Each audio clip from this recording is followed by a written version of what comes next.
Sunday, 7th of June, 1992, just after dawn. Central Springfield, Missouri. A small house on East Delmar Street sits quiet. 3 cars are outside. A dog barks from inside. By late morning, no one can reach the women who should be there. 47-year-old Sherrill Levitt, her 19-year-old daughter, Suzie Streeter, and Suzie's friend, 18-year-old Stacy McCall. Between 2:15 a.m. and 7:30 a.m., something happened in that house. What could swallow 3 people without a sound? Before we go further, here's the invitation. If you know the single clue that still matters most, share it respectfully. The call, the time window, the detail you can place. Please do not name private individuals or post unverified accusations. Police will evaluate credible information.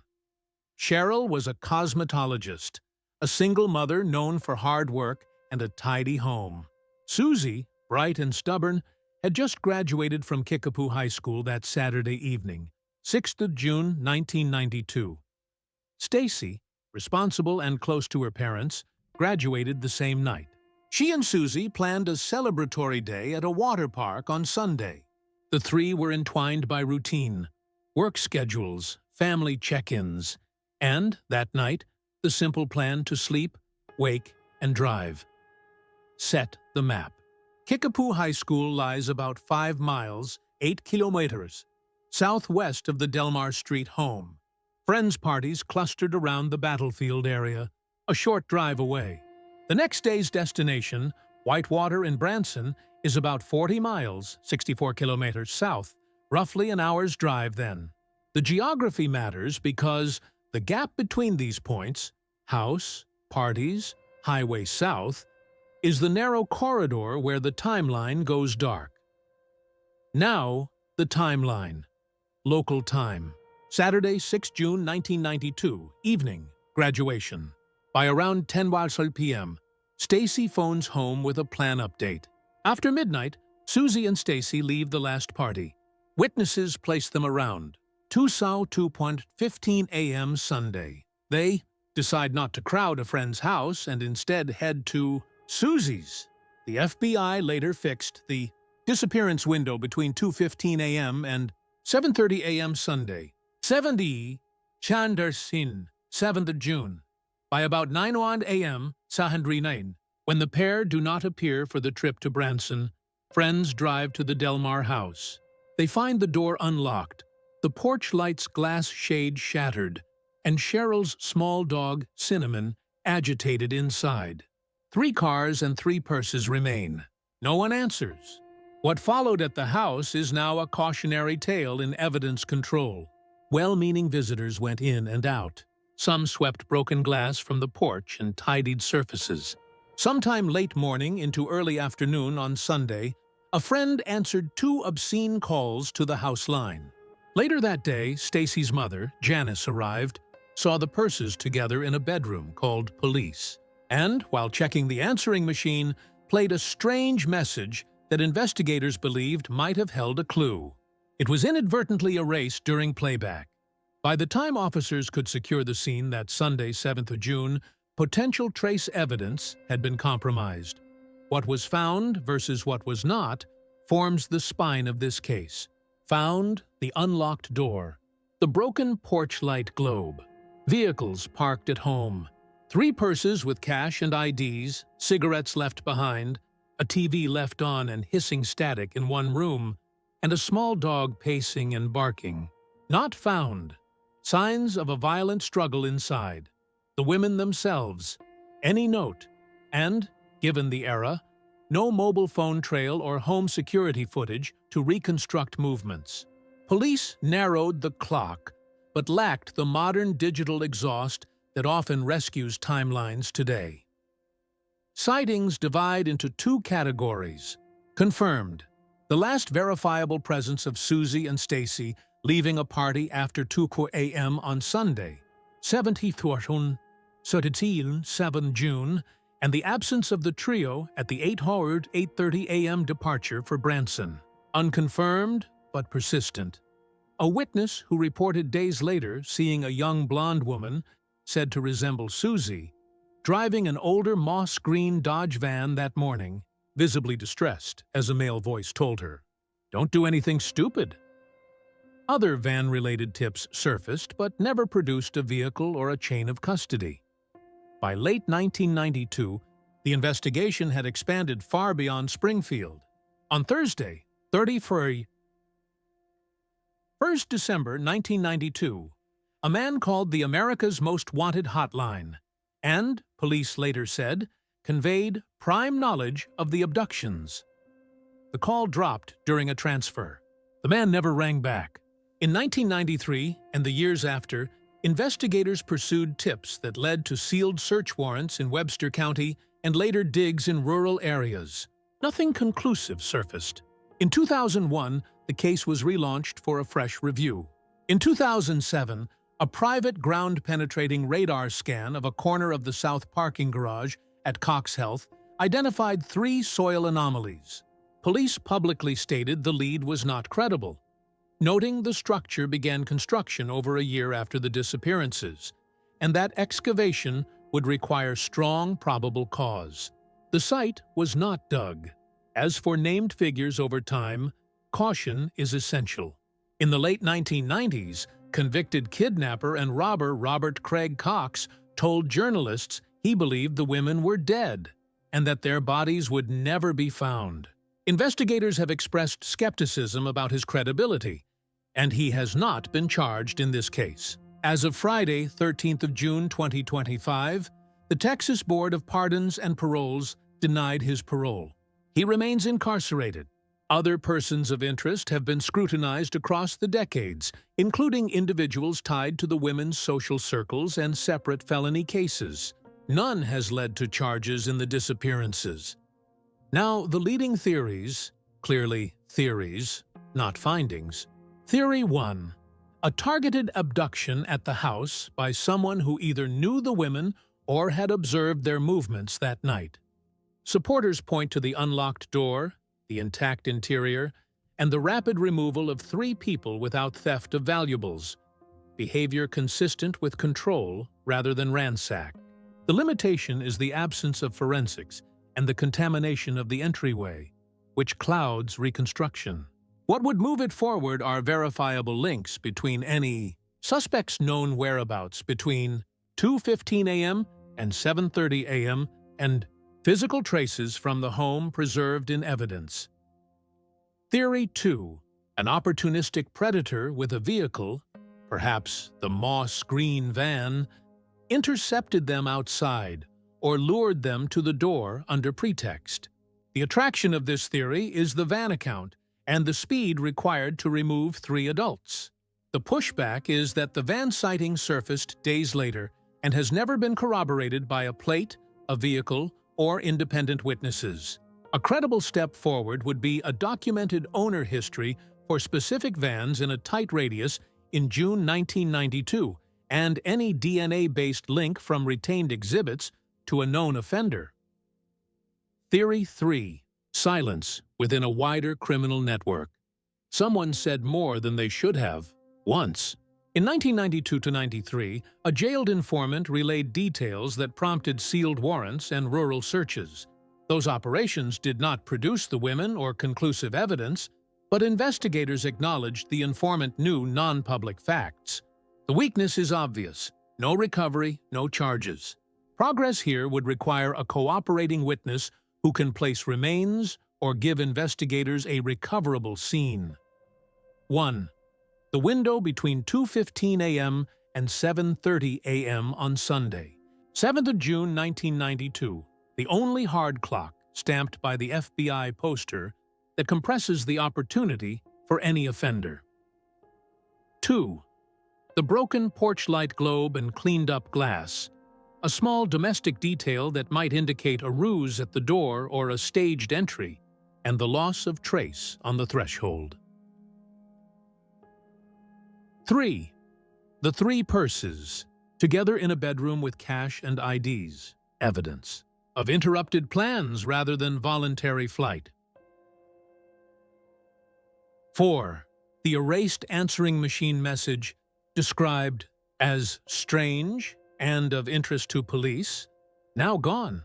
Possibly the one archived voice that named a time. A voice or a threat. 5.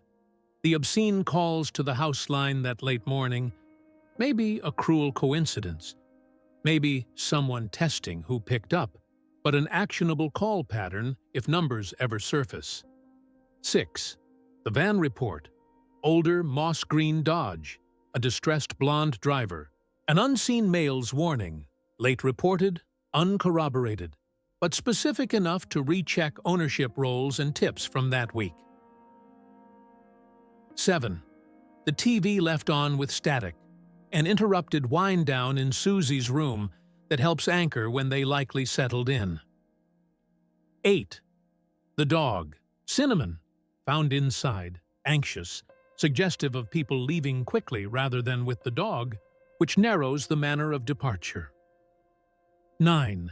The lack of theft, money, vehicles, jewelry untouched, argues for motive other than burglary gone wrong.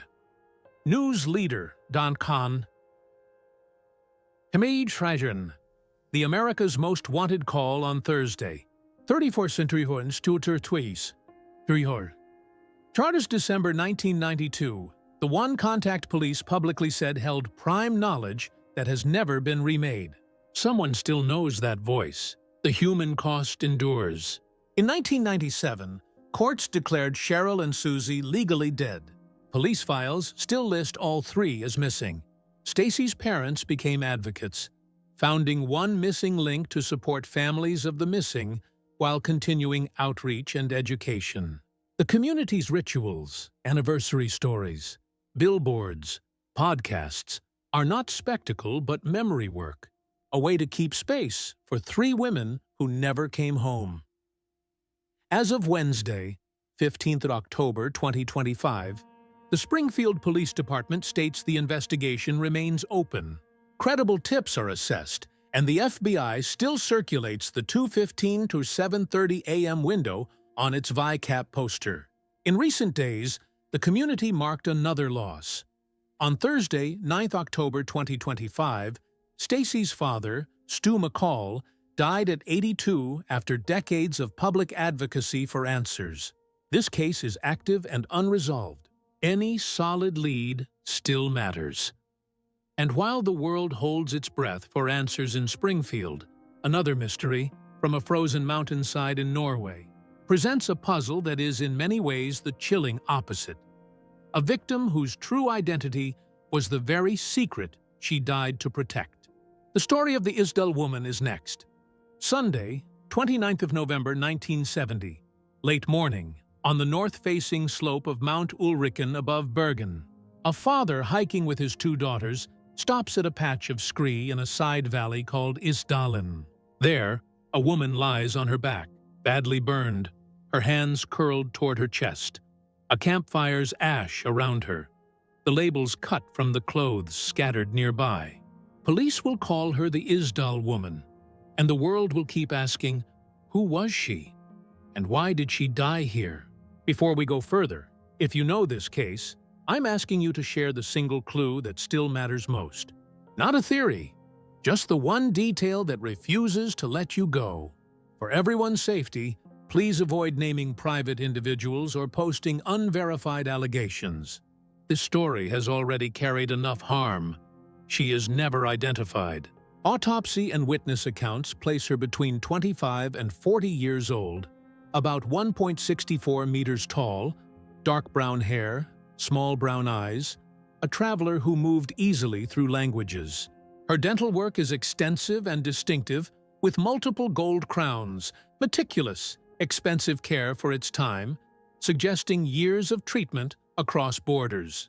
Later scientific work on her teeth points to a childhood in Central Europe and a life that crossed frontiers. The facts speak quietly, but they suggest education, resources, and a deliberate way of living. To picture the scene, fix Bergen below. Norway's second city, old wharf at Bryggen, steep streets, 7 mountains rising in a ring. Ulriken, the tallest at 643 meters, stands just 3 to 4 kilometers from the city center. Isdalen, a narrow, stony valley on Ulriken's flank, begins near the Svartediket Reservoir and runs up toward the high plateau. It feels close to town and remote at once, the sort of place where a hiker can be in sight of rooftops and still be alone. Now, the timeline. On Monday, 23rd of November 1970, verified hotel records show the woman checking out of room 407 at the Hotel Horreheimen in Bergen. Staff describe her as guarded, largely staying in her room, paying in cash, and asking for a taxi upon departure. Those are police source details from the time. What happened between that checkout and the discovery on Sunday, 29th of November, remains unverified and disputed. Some press accounts place her in the hills midweek, escorted by two unidentified men. But those sightings were recorded years after the event and are treated cautiously by investigators. At the scene on Sunday, officers document objects near the body: a St. Halvard liqueur bottle, 2 plastic bottles, an umbrella, rubber boots, a wool jumper and scarf, nylon stockings, a purse, a matchbox, jewelry, and singed paper. Beneath her head, a fur hat later tests positive for petrol. Every identifying label has been cut away or rubbed off. By early afternoon, the area is cordoned. The body is removed to Gades Institute for post-mortem examination. The autopsy report, dated the first week of December 1970, concludes that she died from a combination of carbon monoxide poisoning and a large dose of barbiturates, Phenomal brand sleeping tablets. Soot in the lungs indicates she inhaled smoke while alive. Doctors count 50-70 tablets ingested, with another dozen of the same found nearby. There is bruising on the neck, possibly from a fall, and no firm evidence of a struggle beyond what heat might disguise. Police, led by the chief in Bergen, classify the death as a probable suicide. That conclusion has been contested ever since. 3 days after the discovery, on Wednesday, 2nd December 1970, detectives opened 2 left luggage lockers at Bergen railway station and find suitcases traced to the same woman by partial fingerprints on a pair of sunglasses. Inside, they catalog clothes with labels removed: wigs, cosmetics, non-prescription glasses, currency from several countries, train timetables and maps, a notepad, and 5 100 Deutsche Mark notes hidden in a lining. Some contemporary reports suggest the lockers were accessed later that week. The police case file timeline places the find within days, and that record is generally treated as stronger, from the hotel forms and the notepad, decoded. As travel dates and places, police reconstruct a journey across Norway and Europe using at least 8 aliases and claimed Belgian nationality. The names vary: Genevieve, Claudia, Vera, Fenella, but the pattern holds: cash payments, room changes after check-in, and a preference for French or German on forms. None of the names leads to a real, living person. Her movements through Oslo, Trondheim, Stavanger, and Bergen are verified by hotel cards and a few retail memories, including a rubber boot purchase in Stavanger, while her companions, men seen with her in lobbies or dining rooms, remain unconfirmed. What was found and what was not. Found at the scene: evidence of fire, personal items stripped of identity, sleeping tablets, and fuel traces under her head. Found in the station: travel tools, disguises, money, and a small code that turns out to be an itinerary. Not found in 1970, Norway: usable CCTV, credit card trails, or mobile records. Not found in the months that followed: a passport, a next of kin, or a clear reason to be in Isdalen. On Friday, 5th of February 1971, police bury her in a zinc coffin at Mullendal Cemetery, photographed against the day someone claims her. That day has not come.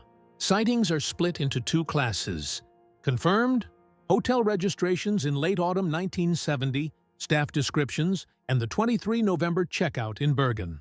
Also confirmed are earlier stays in other Norwegian cities and multiple Bergen hotels with occasional room switches. Contested. Accounts published years later of a lightly dressed woman on the Floyan trails 5 days before the discovery, walking ahead of 2 men. The recollection of a taxi ride to the station in which a second passenger allegedly joined her. These were reported long after 1970 and were not in the original logs, so they are kept at arm's length. The investigation evolves with the decades. In 2016, Bergen police reopened the case for a modern review and share material with a joint NRK-BBC project. In 2017 and 2018, scientists analyze her teeth and jaw, preserved in 1970, because of the unusual dentistry and report stable. Isotope signatures consistent with a childhood in southeastern Germany near Nuremberg and a youth partly in French-speaking Europe. In spring 2018, the BBC World Service and NRK released the Death in Ice Valley podcast, crowdsourcing tips and photographs. On Tuesday, 25th June 2019, they report new leads from listeners and revisit her likely schooling and language background. These efforts humanize her and correct earlier age estimates upward, but they stop short of a name. Theory 1. Suicide. Supporters point to the drug quantity, the soot in the lungs, and the cut labels as deliberate erasure. They ask why a killer would allow a victim to inhale smoke long enough to leave a clear marker. The pushback is stubborn. Why hike to a stony hollow to take tablets and set a fire? And why remove every label in a way that impedes identification, even in death? What could move this forward would be a verifiable purchase trail for the tablets or fuel, dated to the final week of November 1970. Theory 2. Homicide tied to personal or criminal networks. Here, the cut labels and disguises suggest coercion or concealment by others. The travel pattern and the cash hint at an economy where people vanish by choice or by force. The limits are real. No verified suspects, no confirmed companions, and a cause of death that still accommodates self-harm. A decisive step would be a named associate linked by contemporary documents, hotel cards, immigration stubs, or a photograph, placing someone with her after Monday, 23rd of November. Theory 3. Cold War intelligence. The aliases, room changes, multilingual ease, and travel during Norwegian weapons testing have led some to argue espionage. Declassified files show Norway's secretive missile work in the era, and a handful of sightings place a similar woman near military areas. The counter-argument is familiar. Intelligence services leave paper, and none has surfaced that ties her to an agency. As recently as Monday, 12th of June 2023, outside press speculated about Swiss connections and interference. Those claims remain unverified and have not been adopted by police. What could move this beyond conjecture would be a primary document, an original passport fragment, a verifiable employment record, or a government release tying an alias to a real person. 1. The jaw and teeth kept from 1970, unusually well documented, remain the most promising bridge to her childhood. Diet and dental providers. 2.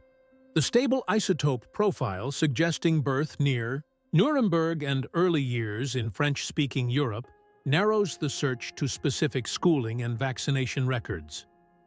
3. The 8 known aliases, all used within months, form a closed set of handwriting samples and language choices, German or French, useful for comparative linguistics and school tracing. 4. The decoded notepad, a travel log rather than a cipher, can still be matched against train timetables and hotel registries beyond those already checked. 5. The partial fingerprints on sunglasses from the suitcase confirm the luggage belongs to the same woman. Today's databases might surface a hit across borders. 6. The removed clothing labels indicate retail points once, somewhere. Surviving seam allowances and thread types could still identify a maker or region. 7. The cash hidden in the suitcase lining, 5 100 Deutsche Mark notes, carries serial ranges that, if recorded, might place a bank or city of issue. 8. The report of rubber boots bought in Stavanger offers a potential store ledger or supplier list, if archives survived the 1970s. 9. The fur hat with petrol traces suggests a specific accelerant brand profile. Chemical signatures could be compared to period fuels sold locally. 10. The taxi from Hortaheimen on Monday, 23rd of November. Its route, driver, or dispatcher remains a hinge. If a log exists in a private collection, it could name the path to the station. The human cost is incalculable because it is unclaimed. On Friday, 5th of February 1971, 16 officers attended her funeral at Mullendal. They chose a zinc coffin to ease any future exhumation and took photographs in case a family came. In later years, public broadcasters reopened the file with empathy, inviting listeners to search school photos and family albums. And the cemetery still holds a grave where people leave flowers for a woman they never knew. As of Wednesday, 15th of October 2025, the case remains officially unsolved. Bergen police have treated it as an open cold case since the 2016 review, and they continue to assess credible new information, especially ties to mid-century schooling in Central Europe and to travel through Norway in November 1970. Recent public leads, including the 2019 listener submissions and the 2023 Swiss speculation, have not produced a verified identity or a charge. The official position, cautious, methodical, is that one confirmed document or DNA-based family link could still give her back her name. And while the search for a name in Norway continues, another disappearance would soon captivate the world, not with the silence of a forgotten identity, but with the deafening media storm surrounding a little girl whose name was already known to millions. From the mystery of who she was, we now turn to the mystery of what happened to Madeleine McCann. Thursday, 3rd of May 2007, around 10 p.m., Praia da Luz on Portugal's Algarve. A holiday apartment's small bedroom stands quiet. A twin bed still warm, a soft toy on the pillow, the patio door ajar to the night air. Within minutes, the resort's pathways fill with voices calling a child's name. The bed where 3-year-old Madeleine McCann should be sleeping is empty. What happened between the last routine check and the moment her mother raised the alarm? Before we walk the night minute by minute, I'm going to ask for one careful thing from you. If you choose to comment or share information, please focus only on the single clue that still matters most here. Do not name private individuals or spread unverified allegations. This case has carried enough harm. It needs clarity, not rumors. Madeleine Beth McCann was 3 years old, a preschooler on a spring break with her parents, Kate and Jerry, and her younger twin siblings. Family photos from that week show poolside smiles, paper sun hats, and the easy routines of a resort community. She was small, fair-haired, distinctive for a fleck in one iris. On that Thursday, they'd swum, napped, and ate early. By evening, the children slept while the adults met friends for dinner close by. Their plans assumed proximity and vigilance, and then those plans broke. Geography is not incidental in Praia da Luz. The McCann's ground-floor apartment, known as 5A, sat on the perimeter of a cluster of holiday blocks, with its rear patio steps leading to a footpath. The tapas restaurant the parents used was roughly 50-60 meters away, as the crow flies, about a minute's walk, across a pool area and internal paths. Streets like Rua Dr. Agostinho da Silva and Rua 25 de Abril channeled foot traffic toward the beach and town. Small distances can carry large consequences when timelines shrink to minutes. Now, the timeline. Verified accounts place the parents' departure for dinner at about 20:30 local time. Jerry McCann checked the children at roughly 21:05. All was well, though he later noted the bedroom door was more open than he expected. A friend's check near 21:30 involved listening from the doorway. He did not see each child. At around 22 hours, Kate McCann entered through the unlocked patio doors, felt a draft, and saw the bedroom window and shutter open. Madeleine's bed was empty. By 22:10, a request went to reception to call police. The resort activated its missing child search at about 22:30, and by 23:10, the local GNR officers arrived. Criminal police from Portimão followed after midnight. Search dogs were deployed in the early hours. Those are official times or drawn from major broadcast reconstructions. Disputed details remain about doors and shutters, but there was no confirmed sign of forced entry. What was found versus what was not. Inside 5A, the child's blanket and soft toy were left. The twins slept on. There were no CCTV captures that resolved an abduction route. Resort security cameras of the day offered limited coverage. In July and August 2007, British specialist dogs alerted to scents in certain areas of the apartment and later in a hire car. Subsequent DNA work proved inconclusive, and no forensic link established what happened to Madeleine. Years later, police seized vehicles and digital media linked to a German man identified as a suspect. Prosecutors have hinted at evidence, but have not disclosed any decisive forensic result tying him to the child. Absences matter too. No body, no confirmed clothing, no phone or device traced directly attributable to Madeleine herself. Sightings came in waves. Two matter most in the record. A widely reported 2115 sighting by a friend near 5A of a man carrying a child was later assessed by the Metropolitan Police in 2013 as likely an innocent holidaymaker returning his own daughter from the creche, and the lead was effectively set aside. Another sighting, at about 22 outs on Rua da Escola Primaria, roughly a 5-minute walk from 5A toward town, described a man carrying a small, pajama-clad girl. That second account remained of keen interest to detectives years later. It offers a possible clock for the abduction window. No post-disappearance sighting of Madeleine has ever been confirmed by police. As the investigation matured, phases shifted. In 2007, the parents were formally named arguidos by Portuguese investigators, then cleared in July 2008, when the case was archived for lack of evidence. In 2011, London's Metropolitan Police began a review that became Operation Grange, publicly framing the working hypothesis as a criminal act by a stranger, possibly a planned abduction or a burglary gone wrong. Portuguese police reopened their case in 2013 after fresh lines of inquiry. In June 2020, German authorities named a 43-year-old German national, Christian Bruckner, as their prime suspect, stating they believed Madeleine was dead. In May 2023, and again from Tuesday, 3rd June to Thursday, of June 2025, targeted searches took place in the Algarve, including at the Arada Dam area about 31 miles, 50 kilometers from Praia da Luz. Items were taken for analysis, and authorities did not announce a breakthrough. The current suspect phase is unusually specific.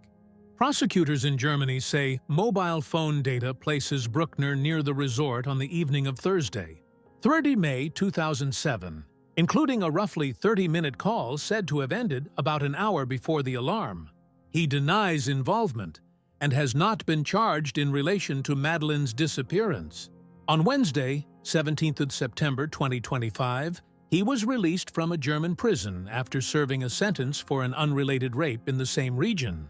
UK and Portuguese investigations continue to name him as a suspect, while emphasizing they will act only on evidence that meets charging standards. Theory 1 is the opportunistic abduction by a predatory offender. Supporters of this view point to the geography: ground floor access, a known pattern of burglaries and night entries in the area around spring 2007, and to the later identification of a suspect with local knowledge, vehicles, and a history of serious sexual offending. The limitations are stark. No public forensic link to Madeleine, no body, and no disclosure that resolves the route in or out of 5A. The question that would move this theory forward is simple. can investigators produce admissible evidence, trace, digital, or witness, that places the victim with a specific offender after 21:30 that night? Theory 2 is a burglary interrupted that escalated to a hurried removal of a child. This aligns with reports of increased criminality in the area and with an offender seeking escape rather than a targeted kidnap. It struggles against the absence of forced entry findings and the risk calculus. Taking a child dramatically heightens exposure compared with fleeing empty-handed. Progress here would require proof of entry method and offender identity tied to that exact time window, not merely to a background pattern of break-ins. Theory 3 is a planned, watched abduction by someone who had studied the family's routine. The same table was used on several evenings. Checks were roughly half-hourly. The back patio door was reportedly left unlocked for ease of access. The pushback is that planning leaves traces, reconnaissance sightings, communications, transport links, and none have been publicly verified to chargeable standard. The live question is whether any pre-event surveillance, captured in private photos or diaries of other guests, has gone unnoticed and could still be found. 1. The 22. Tandoiterfield. Smith sighting in town, man carrying a small barefoot child in light pajamas, remains the cleanest external clock for the abduction window. Anyone who walked that route that night may hold a detail that anchors it. 2. The door-window shutter sequence inside 5A is still contested. Clarity from anyone who handled those fittings during that week could help reconcile open with a draft against no sign of forced entry. 3. The precise walk times between 5A, the tapas restaurant, and the streets leading toward Rua 25 de Abril are short. Contemporaneous photos or videos from 2030 to 2215 could still surface from old cameras or phones. 4. The 2115 restaurant side, sighting discounted in 2013. As a likely parent carrying his own child, narrowed. Focus to later minutes. Anyone who recalls seeing a second carrier after 2150 should come forward. 5. Phone activity near the resort between 21 and 22:30 on Thursday. 3rd May 2007, including a reported 30-minute call tied to the suspect cohort, continues to be a hinge. People who changed numbers, SIMs, or handsets that weekend may matter. 6. Vehicles of interest from spring 2007, particularly a VW camper van associated later to the German suspect, were photographed by tourists. Any original time-stamped images could help. Reuters. 7. Targeted searches at the Arad Dam in May 2023 and again on Tuesday. Thursday, 5th of June 2025, removed materials for testing but yielded no public result. Visitors who used that area around 2007-2009 may recall disturbed ground, smoke, or unusual activity. 8. Resort staff rotations and maintenance logs for doors, shutters, and patio gates in late April to early May 2007 might still exist in private copies. If you kept anything, police can assess it. 9. Operation Grange's 2013 reconstruction reordered key moments. Anyone who recognized themselves near 5A on those maps and never spoke up should consider doing so now. 10.